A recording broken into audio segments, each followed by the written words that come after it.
जय हिंद दोस्तों, मैं गोंदिया मैथ्स वाला आप लोगों के सामने लेके आया हूँ कुछ कॉन्सेप्ट जो कि सेंट्रल लेवल की एग्जाम में पूछा जाएगा। तो मैथ्स एक्चुअली क्या होता है, किस तरीके से आता है, किस तरीके से क्वेश्चन परफॉर्म करते हैं, ये सारी चीज़ें हम देखने वाले हैं। तो हमारा जो चैनल है वो है गोंदिया मैथ्स वाला। गोंदिया मैथ्स वाला, अगर आप लोगों ने इस चैनल को सब्सक्राइब नहीं किए होंगे तो पहले तो आप सब्सक्राइब कर लीजिए, क्योंकि आपको back to back topic wise सारी क्लासेस आपको अवेलेबल होने वाली है, जिसमें आप लोग CHSL जो कि रिसेंटली अभी एग्ज़ाम ये निकली हुई है, नोटिफिकेशन आया हुआ है, इसी के साथ में आया है MTS का।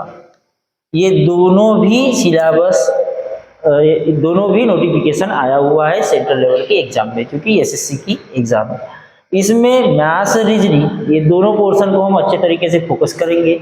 और क्या सिलेबस है CGL, CHSL या MTS का, तो ये सारी चीज़ें हम लोग देखने वाले हैं। तो एक्चुअली जो SSC की जो एग्ज़ाम होती है, SSC की एग्ज़ाम में मैथ्स और रीजनिंग का जो पोर्शन है, ये मैथ्स और रीजनिंग के पोर्शन में काफ़ी सारे क्वेश्चन आते हैं। तो सारे क्वेश्चन को अपन बैक टू बैक और इजी तरीके से, इजी वे में इसको अपन पढ़ने वाले हैं। तो आज हम कुछ चीज़ें देखने वाले हैं कि मैथ्स में सिलेबस क्या है और किस तरीके से। अगर मैं बात करता हूँ या मैथ्स की हम लोग बात करते हैं कि मैथ्स में सिलेबस क्या होता है, तो सबसे पहले होता है नंबर सिस्टम। नंबर सिस्टम के बाद में क्या, नंबर सिस्टम में संख्या पद्धति होती है। संख्या पद्धति क्या है, किस तरीके से है, कौन सा विभाजन का रूल लगता है, कौन सा नहीं रही। बॉडमस क्या है, बॉडमस के अकॉर्डिंग क्वेश्चन कैसे आते हैं, सिंप्लीफिकेशन, अप्रोक्सीमेट, डेसिमल, यानी ये सारी जो चीज़ें हैं, ये चीज़ें क्या है और किस तरीके से पढ़ना है, तो ये हमको आएगा नंबर सिस्टम। तो ये नंबर सिस्टम होने के बाद हम दूसरा देखेंगे क्या, LCM HCF। LCM क्या होता है, हायर, जैसे हमने HCF बोले तो higher HCF higher common factor, और LCM लीस्ट कॉमन मल्टीपल। तो ये क्या है, किस तरीके से आता है, किस तरीके से नहीं आता है, ये सिलेबस का दूसरा पोर्शन है।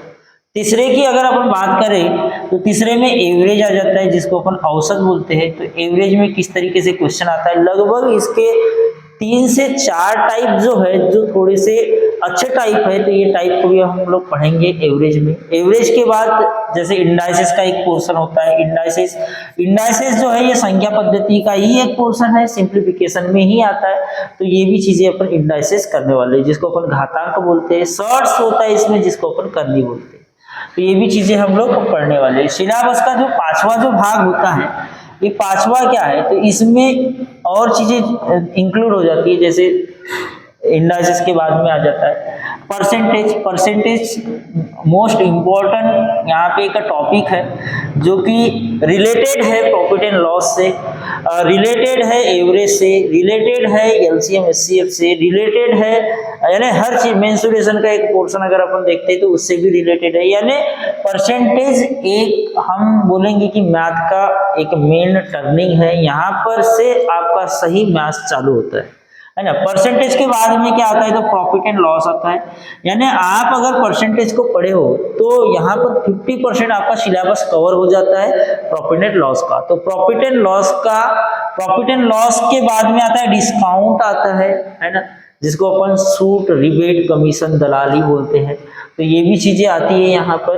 तो प्रॉफिट एंड लॉस में ही का ही एक पोर्शन है। उसके बाद अगर अपन देखेंगे तो CI और SI, यानी SI पहले पढ़ेंगे फिर CI पढ़ेंगे। जैसे कि बोला जाता है कि CI का यानी कि जो चक्रवर्ती ब्याज होता है, जिसको अपन कंपाउंड इंटरेस्ट बोलते हैं, उसका जो पहला साल होता है वो हमेशा साधारण ब्याज के जैसा वर्क करता है, सिंपल इंटरेस्ट के जैसा होता है। तो ये चीजें भी अपन देखेंगे, ये भी परसेंटेज का पोर्शन है ना। उसके बाद में अगर हम देखेंगे तो रेलगाड़ी का जो क्वेश्चन आता है, रेलगाड़ी, रेलवे के ऊपर आधारित क्वेश्चन आता है रेलगाड़ी। चार कॉन्सेप्ट है। यदि मान के चलो कोई रेलगाड़ी किसी प्लेटफॉर्म पर खड़े व्यक्ति को, पोल को, लाइट पोल को, सिग्नल को, पेड़ को या कोई ऐसी चीज जिसकी लंबाई छोटी है उनको यदि पार करती है तो हम रेल की लंबाई लेते हैं। या फिर दूसरा कॉन्सेप्ट की बात करते हैं तो यदि कोई रेल किसी प्लेटफॉर्म को, किसी टनल को, किसी ब्रिज को, है ना, या फिर खड़ी ट्रेन को या खड़ी बस को या ऐसी कोई जगह जिसकी लंबाई बहुत ज्यादा बड़ी है उनको यदि पार करती है तो रेल की लंबाई और वो जो चीजें हैं जो जैसे हमने बोले कि प्लेटफॉर्म बोल दिए या टनल बोल दिए, ये इनकी लंबाई का योग होता है। तो ये दूसरा कॉन्सेप्ट है, तीसरा भी कॉन्सेप्ट है, इसमें चौथा भी कॉन्सेप्ट है, ऐसे उसमें 3-4 कॉन्सेप्ट है। तो वो कॉन्सेप्ट को भी हमको पढ़ना है या सारी चीज को समझना है।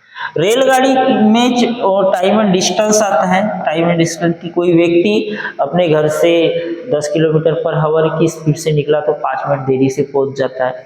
यदि वो फिर अपनी स्पीड को बढ़ाता है तो निर्धारित समय के पहले पहुंच जाता है।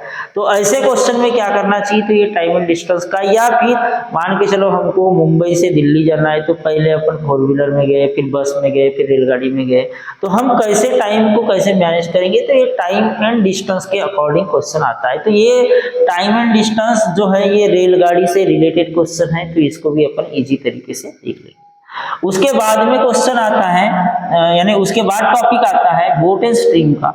बोट एंड स्ट्रीम क्या होता है, बहुत इजी चीजें है बोट एंड स्ट्रीम। इसमें धारा के अनुकूल, धारा के प्रतिकूल, जिसको ऊर्ध्व प्रवाह भी बोला जाता है ना।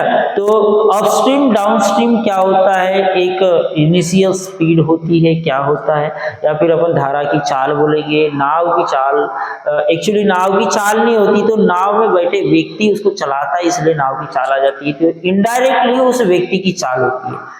तो शांत पानी में उसकी चाल कैसी होगी, क्या होगी, या धारा किस तरीके से वर्क करता है, या अपन धारा के विपरीत आते हैं तो हमारी जो नाव की चाल होती है वो कैसे होती है, क्या होती है, स्पीड ज्यादा कम क्या। इस तरीके से इसमें भी portion same as it is railway के जैसा वर्क करता है। ये भी सिर्फ तो इसमें सिंपल सी बात है कि इसमें स्ट्रीम होती है। एक तो एक डाउन स्ट्रीम, हर चीज की एक जो स्ट्रीम होती है वो एक ही होती है। नाव उसमें चलती है तो डाउन स्ट्रीम चलती है या अप स्ट्रीम चलती है या किस तरीके से चलती है, तो ये भी चीजें हम यहाँ पे देखेंगे, यानी बोट एंड स्ट्रीम में। अगर बोट एंड स्ट्रीम के बाद की अगर अपन बात करते हैं तो बोट एंड स्ट्रीम के बाद आ जाता है इसमें पार्टनरशिप का एक पोर्शन आता है। पार्टनरशिप क्या होता है, पार्टनरशिप एक से अधिक व्यक्तियों के बीच में होता है। 2 व्यक्ति हो सकते हैं, 3 व्यक्ति हो सकते हैं, 4 व्यक्ति हो सकते हैं।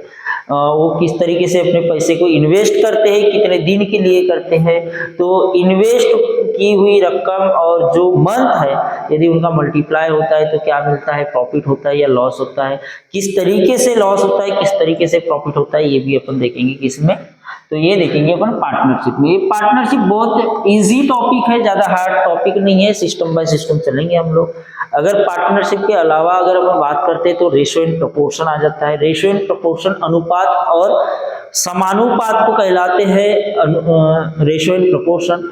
रेशियो एंड प्रोपोर्शन में ही है mixture and allegation. Mixture and allegation में क्या होता है, कौन सी 2 चीजें मिलती है और उसका एलिगेशन कैसे होता है, ये चीजें अपन mixture and alligation by ratio के थ्रू, या फिर मिक्सचर एंड एलिगेशन है ये रेशियो के थ्रू कैसे देखना है या किस तरीके से सॉल्व करना है, किस तरीके से उसको एलिगेट करना है, किस तरीके से मिक्स करना है, ये चीजें भी अपन देखेंगे मिक्सचर एंड एलिगेशन। अगर मिक्सचर एंड एलिगेशन की अगर अपन बात करते हैं तो उसके साथ ही चलता है एज यानी जिसको अपन बोलते हैं आयु संबंधित क्वेश्चन।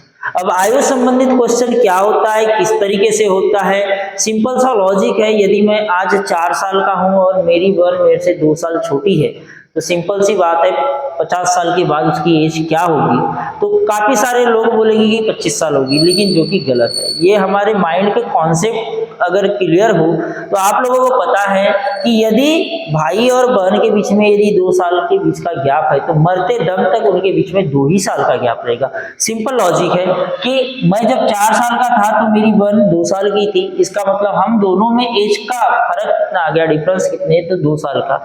यदि मैं 50 साल का हूं तो सिंपल सी बात है, मेरी बहन की जो एज है वो 48 हो गई।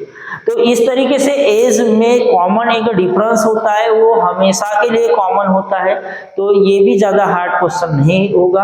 और सिंपल कुछ चीजें है, जैसे मान के चलो गुना वाला क्वेश्चन आ जाता है कि माँ की आयु लड़की की आयु की 5 गुना है, 10 गुना है, तो एक रेशो का फॉर्मेट बन जाता है, या फिर उसके बाद में 5 साल के बाद में इतना गुना होगी या था या है, ऐसा कुछ पोर्शन आ जाता है, तो वो एक गुना मल्टीप्लाई में चले जाता है, जो कि जो छोटा आयु वाला होता है उसके साथ मल्टीप्लाई कर। बहुत बार ये होता है कि पहले गुने का तो ठीक है रेशो बना लेते हैं काफी सारे स्टूडेंट, लेकिन जब दूसरे गुने की बात आती है तो इसका मल्टीप्लाई हम बड़े वाले के साथ करें या छोटे वाले के साथ करें या किसके साथ करें, ये बहुत सारी प्रॉब्लमें आती हैं। तो उस चीज को भी अपन एक शॉर्ट और एक स्वीट में अच्छे तरीके से उस पोर्शन को अपन सजाएंगे, और किस तरीके से आयु संबंधित क्वेश्चन रन होता है या किस तरीके से परफॉर्म किया जाता है और कहाँ पे आप लोगों को फंसाया जाता है, तो ये चीजें भी अपन देखेंगे, यानी कि एज से रिलेटेड भी क्वेश्चन हम लोग देखने वाले हैं। उसके अलावा यदि हम लोग बात करते हैं तो जैसे एक मेंसुरेशन की बात करते हैं, बाकी समय, हाँ पाइप एंड टंकी की बात करते हैं, यानी कि उसमें आ जाता है समय और कार्य के अकॉर्डिंग क्वेश्चन आता है, टाइम एंड वर्क जिसको अपन बोलते हैं। तो टाइम एंड वर्क में क्या होता है, सिंपल सा लॉजिक है, मजदूर की संख्या, यानी कि सिंपल है कि अगर मजदूरों की संख्या अगर बढ़ती है तो दिन कम लगेगा, और दिन यदि अपने को अधिक लग रहा है इसका मतलब मजदूरों की संख्या घटेगी। तो कहीं ना कहीं ये अपोजिट वर्क करता है, टाइम एंड वर्क के अकॉर्डिंग ये वर्क थोड़ा सा अपोजिट करता है। सिंपल वे में इसको भी हम लोग देखेंगे, जैसा टाइम एंड वर्क में होता है वैसे ही पाइप एंड टंकी में होता है, जिसको अपन बोलते हैं पाइप एंड सिस्टम्स बोलते हैं, क्योंकि सिंपल है, जो टंकी को नल भरता है, यानी पानी से जिस नल से टंकी में पानी आता है, सिंपल लॉजिक है कि उसी नल से पानी जो है बाहर नहीं जाता, उसके लिए एक आउटलेट होता है। तो दो तरह का नल होता है, एक इनलेट होता है, दूसरा आउटलेट होता है। तो इनलेट क्या वर्क करेगा, आउटलेट क्या वर्क करेगा, फिर आउटलेट के अकॉर्डिंग भी आ जाता है उसमें, कैसे पानी नीचे से झिरपना क्या होता है, कैसे होता है, किस तरीके से होता है, टोटल टंकी की कैपेसिटी क्या है, फिर जो नल पानी भर रहा है उसकी इफिशियंसी क्या है। इफिशियंसी यानी होती कार्य क्षमता, यानी कि वो पर सेकंड या पर मिनट या पर हावर वो किस तरीके से पानी भरता है, कितना लीटर पानी भरता है। तो ये हमको पाइप एंड टंकी में देखने को मिलता है, टाइम एंड वर्क में ये चीजें दोनों भी देखने को मिलती है। उसके अलावा अगर अपन बात करते हैं, उसके अलावा यदि हम बात करते हैं तो इसके बाद का जो मेन पोर्शन है ये आता है मेंसुरेशन का। अब मेंसुरेशन चीज अलग है और ज्योमेट्री चीज अलग है। तो ज्योमेट्री अलग होता है और मेंसुरेशन अलग होता है। अब ज्योमेट्री में क्या आता है, तो ज्योमेट्री में बहुत सारी जो चीजें है वो आती है, जैसे कि फॉर एग्जांपल में अगर अपन एंगल की बात करते हैं तो यहाँ एंगल आ जाता है। फिर यहाँ पे बहुत सारे जो है थ्योरम आ जाते हैं, जैसे पाइथागोरस थ्योरम हो गया, ट्रिपल एस थ्योरम हो गया, या फिर ए एस थ्योरम हो गया, या एस ए एस थ्योरम हो गया, है ना। तो ये बहुत सारी इसमें थ्योरम्स आ जाते हैं, डीटीपी आ जाती है, डीपीटी डीटीपी, ये सारी चीजें आ जाता है ना।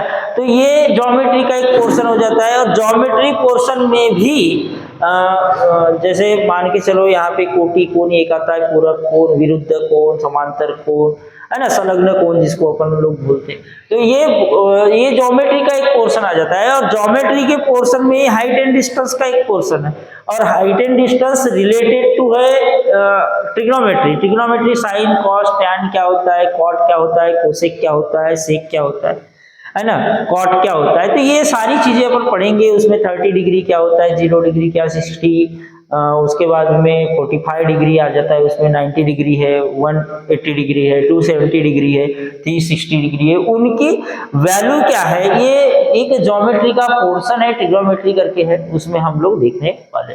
तो ये ज्योमेट्री पोर्शन अलग होता है। और ज्योमेट्री रिलेटेड है मेंसुरेशन, लेकिन मेंसुरेशन में क्या होता है, तो इसमें जैसे त्रिकोण बोला, तो त्रिकोण भी कैसे होते हैं, तो देखो त्रिकोण में एक्यूट एंगल, ऑब्टूस एंगल या फिर राइट एंगल ट्रायंगल, अगर मैं उसकी बात करता हूं तो अब इसमें दूसरा उसके टाइप क्या होता है, समद्विभुज होता है, समभुज होता है, समबाहु होता है, जिसको अपन समबाहु बोलते हैं, समबाहु त्रिकोण, त्रिभुज होता है, या फिर विषम बाहु या विषमभुज बोलते हैं जिसको। तो ये त्रिकोण का एक पोर्शन हो जाता है। त्रिकोण में क्या होता है, क्या नहीं, 90 डिग्री के अपोजिट वाली जो वैल्यू होती है उसको हाइपोटेनियस बोलते हैं।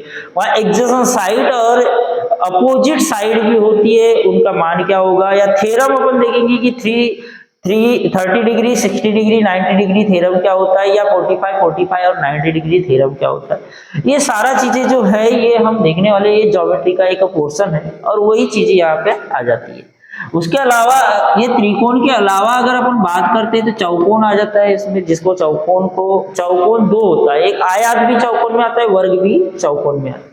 चौकोन और चौरस ये दोनों में फर्क होता है। चौरस इट इज दैट इज अपन बोलेंगे तो उसको वर्ग बोला जाता है, स्क्वायर बोला जाता है। स्क्वायर में क्या होता है, यानी कि वर्ग में क्या होता है कि चारों जो भुजाएं होती है, वर्ग क्या होता है, वर्ग में उसकी चारों भुजाएं जो होती है, ये चारों भुजाएं सेम होती है। इसमें जो एंगल निकल के आता है वो 90 डिग्री का एंगल निकल के आ जाता है, जिसका पूरा अगर पूरे इस वर्ग का अगर अपन एंगल निकालेंगे तो 360 होता है। तो ये चीजें भी अपन देखेंगे कि इसमें क्या होता है, इसका क्षेत्रफल क्या होता है, स्क्वायर होता है जिसको अपन बोलते हैं भुजा का स्क्वायर बोलते हैं। या इसकी अगर पैरामीटर की बात करें, पैरामीटर क्या होता है, पैरामीटर यानी बाहरी भाग हो जाता है। तो पूरा बाहरी भाग का इसका पैरामीटर कितना होता है, 4a होता है, 4 इंटू भुजा होता है, क्या होता है। तो ये सारी चीजें देखेंगे। जैसे इसके एरिया की अगर अपन बात करते हैं तो half into height into base होता है, half into height into base. या फिर इसके पैरामीटर की बात करते हैं तो अपन a प्लस बी प्लस सी ऐसा बोलते हैं, जिसको अपन पैरामीटर बोलते हैं। इसमें त्रिकोण में जैसे मैंने बताया था कि समद्विभुज या विषमबाहु या फिर समद्विबाहु या फिर विषमबाहु, ये अपने को निकालना है। तो यहाँ पे अपने को सबसे पहले उसका क्षेत्रफल यदि निकालना है तो एक हीरोस का फार्मूला करके आता है, जो आप लोगों ने कहीं ना कहीं देखे होंगे, अंडर रूट में आता है S of S minus A या S minus B of S minus C. तो ये चीजें भी आप लोगों ने पढ़े होंगे कहीं ना कहीं, जिसको अपन हीरोस का फार्मूला बोलते हैं। तो इसमें यस क्या होता है, तो यस कोई नई चीज नहीं होती, जो हमारा पैरामीटर होता है जिसको अपन बोलते हैं परिमिति। परिमिति का हाफ होता है अर्ध परिमिति। तो अर्ध परिमिति कैसे निकलती है, तो जो टोटल परिमिति होता है उसको अगर अपन हाफ कर देते हैं तो अर्ध परिमिति। तो यही अर्ध परिमिति को अपन इंडिकेट करते हैं यस से। तो बस ये सारी चीजें होती है। वर्ग होता है, इसमें एक रेक्टेंगल होता है जिसको अपन आयत बोलते हैं। ये दोनों चीजें किस में आएगा, तो ये दोनों चौकोन में आता है। चौकोन यानी चार कोण वाला, है ना। तो इसमें क्या होता है कि जो आयत होता है इसकी दो भुजाएं समान होती है और दो अपोजिट वाली जो भुजाएं होती है ये समान होती है। तो इसका क्षेत्रफल क्या होगा, क्या नहीं। इसमें एक यहाँ से एक हाइपोटेनियस गया है, यहाँ से भी यानी वृत्त में भी एक हाइपोटेनियस होता है और आयत में भी एक हाइपोटेनियस होता है। तो ये वैसे एक नहीं है, दो होता है इस तरीके से, लेकिन सेम हो जाता है। तो ये इस तरीके से हाइपोटेनियस बनाता है। बाजू क्या होता है, L into V इसका एरिया होता है। अगर अपन उसके कर्ण की विकर्ण की अगर बात करते हैं तो अंडर रूट में L square plus B square हो जाता है। या फिर अगर हम इसके पैरामीटर की बात करते हैं या परिमिति की बात करते हैं तो 2 ऑफ L प्लस बी कैसे होता है, कैसे नहीं। इसके यूनिट भी होते हैं। यूनिट यानी कैसे कि या तो मीटर में, मिलीमीटर में आएगा, या तो सेंटीमीटर में आएगा, या तो डेसीमीटर में आएगा, या तो इसको डेसीमीटर कहा जाता है। डेसीमीटर में आएगा, या तो मीटर में आएगा, या तो डेकामीटर में आएगा, या तो हेक्टोमीटर में आएगा, या तो किलोमीटर में। ये यूनिट कन्वर्टर कैसे करना है, यूनिट कैसे कन्वर्ट होता है, ये चीजें भी अपने को देखना है। तो ये मेंसुरेशन का एक पोर्शन है जिसको अपन 2D में ये लेते हैं। 2D यानी क्या होता है, तो 2 डायमेंशनल। जिसकी सिर्फ डायमेंशनल कितनी होती है, तो 2 डायमेंशनल होती है। या फिर अगर अपन इसमें और आगे में जाते हैं तो तुम लोगों को वृत्त आ जाएगा। वृत्त क्या होता है, तो एक सर्कल होता है सर। अब सर्कल कैसे होता है, इस तरीके से सर्कल होता है, फिर यहाँ एक सेंटर पॉइंट होता है, सेंटर पॉइंट से एक अगर हाफ में अगर एक लाइन जाती है तो उसको क्या कहते हैं, तो ये आर होता है, जिसको अपन त्रिज्या कहते हैं, रेडियस जो होता है। अगर अपन इस त्रिज्या को डबल कर दे तो इसका डायमीटर बन जाता है। तो इस तरीके से इसमें कॉट होता है, टेंजेंट होता है, तो कोसेंट होता है। ये क्या होता है, क्या नहीं, स्पर्शिका क्या है, छेदिका क्या है, किस तरीके से करता है, किस तरीके से नहीं, तो ये भी चीजें देखेंगे। इसका अगर एरिया की अपन बात करते हैं तो पायर स्क्वायर इसका एरिया हो जाता है। या फिर अगर अपन इसकी सरकमफेरेंस की बात करते हैं, जिसको अपन परिधि बोलते हैं, बाहरी भाग जो होता है उसको अपन परिधि बोलते हैं, तो ये 2 पायर होता है। किस तरीके से वर्क करता है, कहाँ पे वर्क करता है, इसका अपन डायमीटर कैसे निकालेंगे, रेडियस कैसे निकालेंगे, किस तरीके से निकालेंगे, तो ये सब इसमें। अब देखो दूसरी चीज, अगर मैं यहाँ से हाफ कर दूं तो ये आ जाता है अर्धवृत्त। अर्धवृत्त क्या होता है, हाफ पायर स्क्वायर क्या होता है, कैसे होता है, ये चीजें अपन देखने वाले 2D में, यानी 2 डायमेंशनल। अगर मैं 3D की अगर बात करता हूँ तो 3D क्या है, तो 3D क्या है, सिंपल लॉजिक में इसमें घन होता है, घनाभ होता है, बेलन होता है, शंकु होता है, उसके बाद में एक गोल होता है जिसको अपन स्फीयर बोलते हैं, अर्धगोल होता है। तो ये सब सारी चीजें अपन पढ़ने वाले। इट मीन्स दैट अगर हम शॉर्टकट में कहने जाने वाले हैं तो मेंसुरेशन एक दिखने वाला बड़ा पोर्शन है, लेकिन बहुत ही इजी और इंटरेस्टिंग है। भाई मेरा तो कहना सिंपल सा है, यदि आपको लाइफ में कुछ करना है या कुछ बनना है तो आपके हाथों में है कि क्या कर सकते हो। सिंपल, हम टीचर्स लोग हैं, हम तो कहीं भी चाहेंगे कि आपका अच्छा हो जाए, भला हो जाए, आपका कहीं सिलेक्शन हो जाए और जल्द से जल्द हो जाए। लेकिन जल्द से जल्द सिलेक्शन करना या नहीं करना ये किसके ऊपर डिपेंड करता है, तो ये आपके ऊपर डिपेंड करता है कि आपको कितने जल्दी सिलेक्शन लेना है। सिंपल, अगर आप पढ़ाई पूरे डेडिकेशन के साथ में और कंसिस्टेंसी के साथ में, अगर रेगुलरिटी के साथ में, बिना वक्त गवाए पूरे ईमानदारी से अगर आप पढ़ाई करते हो तो सिंपल सी बात है, 8 घंटा पढ़ो, 8 घंटा सो और 8 घंटा दोस्तों के साथ में घूमो। यानी कहने का मतलब यह है कि आपके पास में मान के चलो 24 घंटा है, तो 24 घंटे को 3 पार्ट में डिवाइड कर लो कि आपको 8 घंटे सोना है, 8 घंटे पढ़ना है और 8 घंटे घूमना फिरना, दोस्त के साथ मोबाइल सब चलाना है। तो इसमें आपका टाइम मैनेजमेंट हो जाएगा, पढ़ाई भी हो जाएगी, सारी चीजें हो जाएगी, आपकी पढ़ाई भी प्रॉपर हो जाएगी। हम लोग क्या करते हैं कि 8 घंटे तो सो जाते हैं, लेकिन 16 घंटे अपन घूमना स्टार्ट कर देते हैं और फिर बोलते हैं कि हमारी पढ़ाई नहीं हुई, फिर इसको उसको कोसना, फिर हमारे माँ बाप ने क्या किया, हमको टीचर ने क्या पढ़ाए, हमारा समय चले गया। तो ये बहुत सारी चीजें आती है। तो तुम लोगों के पास बहुत सारे काम करने के लिए पूरा समय है, लेकिन पढ़ाई करने के लिए समय नहीं, क्योंकि एक बार आपकी एज अगर कॉम्पिटिटिव के बाहर हो जाती है तो दोबारा आप चाहे कितना भी खर्च कर लो, आपको दोबारा चीजें नहीं मिलने वाली है। तो समय न गवाते हुए आज अपन जो टॉपिक को आज हमने देखे हैं कि मैथ्स को देखे हैं, तो मैथ्स क्या है, किस तरीके से इसका पोर्शन है, तो ये चीज को अपन कल से कंटिन्यू करने वाले हैं। उसमें अपन नंबर सिस्टम क्या है, नंबर्स क्या होते हैं, है ना, जिसको अपन बोलते हैं प्राकृत संख्या क्या होती है, सम संख्याओं का योग क्या होता है, विषम संख्याओं का योग क्या होता है, अभाजित संख्या क्या होती है, पूर्णांक अपूर्णांक संख्या क्या होती है, परिमेय अपरिमेय संख्या क्या होती है। ये सारे जो नंबर अगर अपन बोले तो ये नंबर्स क्या होता है, प्राकृत संख्याओं का योग का फार्मूला क्या है, वर्गों का योग, घनों का योग, ये सारी चीजें अपन देखने वाले, बिंदास देखने वाले और एकदम स्वीट एंड शॉर्ट में देखने वाले और अच्छे तरीके से देखने वाले। तो इस तरीके से आप लोगों को पढ़ाई करना है, कंसिस्टेंसी के साथ करना है। और इसी के साथ में हम अपना जो बैच है वो कल से कंटिन्यू बिना समय गवाए आपको अवेलेबल हो जाएगी। ये 7 PM के पास आपको पर डे आपको क्लास अवेलेबल होगी। अब कोशिश करेंगे कि मैथ्स के साथ आपको रीजनिंग मिल जाए और मैथ्स रीजनिंग के साथ में आपको थोड़ा सा पोर्शन जीके वीके का मिल जाए, तो आपका एक परफेक्ट कॉम्बिनेशन मैच हो जाएगा। तो यदि आपने हमारे चैनल को सब्सक्राइब नहीं किया है तो आप पहले जाकर सब्सक्राइब करें और बेल आइकन्स को दबाएं। हमारा जो चैनल है उसका नाम है गोंदिया मैथ्स वाला करके, गोंदिया मैथ्स वाला आप सर्च करेंगे तो आपको पहला ही पेज मिलेगा जो कि मेरे फेस के साथ मैच हो जाएगा, गोंदिया मैथ्स वाला करके। तो आप सर्च कर सकते हो। और कल से हम वीडियो को स्टार्ट करते हैं। तो थैंक यू एंड वेलकम।